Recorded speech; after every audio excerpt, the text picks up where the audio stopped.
So we're back with episode 3 of reviewing the technique of some incredible CrossFit athletes, and we've probably got one of the most popular names in CrossFit right now, which is DBE. What an absolute legend this lady is, or seems to be. I'd like to meet her because if her personality is as cool as her hair, then she'd be a pretty sick chick. Also, before we kind of get into this review, I see she's wearing Rad shoes here, great choice. She is sponsored by them, but I hope she likes them as much as I do too. She's doing a clean and jerk, so I'm just gonna play this through and let you know what I think. I think the setup position is good for her, maybe slightly wider with the feet, because I'm not sure how tall she is, because again, I haven't met her yet, but I'd probably say slightly wider with the foot position. The only reason why I say this is because you'll just notice very slightly that the knee's kind of sitting inside the ankle there in the setup. So I'd maybe go slightly wider with the feet, but not by much.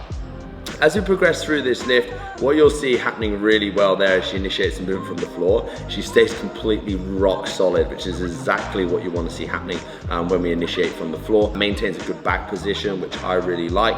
And also what you'll see here, I'm just gonna clear some of these lines again, is the shoulders stay over the bar really well. Naturally, when you're doing a clean, you're gonna start in a slightly higher start position than you would do on the snatch, so that's really good to see. Contact point for the clean, again, it should be mid to upper thigh, which she does really well. Lets the bar brush through the middle and creates a really nice bit of vertical force here.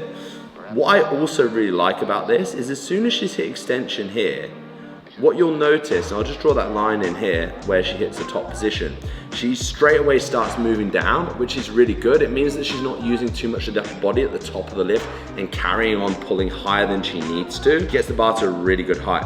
Feet move out really well into the catch position, and she turns over really nicely. So she's turning her elbows through at the top of the lift, which is great. And that's why you'll see at this point here, she's already got her elbows through, bars in a great rack position before she hits the bottom position.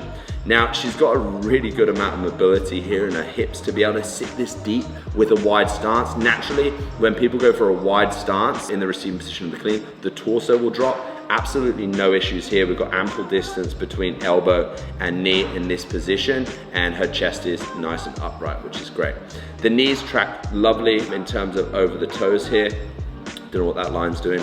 Knees track nicely over the toe here. That allows her to sit with the hips in between the ankles. It allows her to use the legs as she stands up. Now, one thing that you'll notice here, and again, I'm not sure if it's an issue that she's had in the past, but you'll see how the knees kind of come in as she stands up out the bottom position.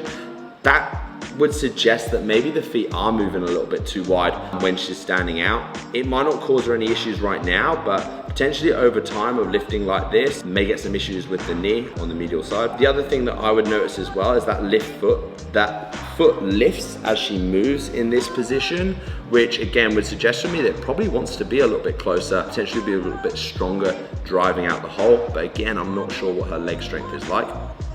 Now, we're gonna move on to the jerk, and let's see what the dip looks like here. Stays really nice and upright with the torso, which is great. We don't want the torso to be moving forward at all in the dip because it's gonna make the bar drive forward. She stays nice and upright and keeps a really good position here with her elbows through the drive.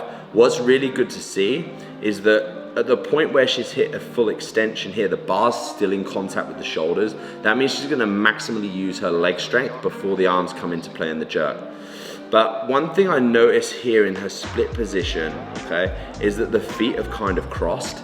Now, that's gonna cause her to be off balance in a receiving position. If you think of it like this, right? So here's center line, here's side line, and these are her, I'll do that line a little bit better.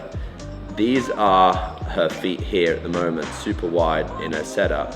What's happening is the feet are kind of moving into a split position like so. So her front foot's coming across like this and her back foot's coming like this.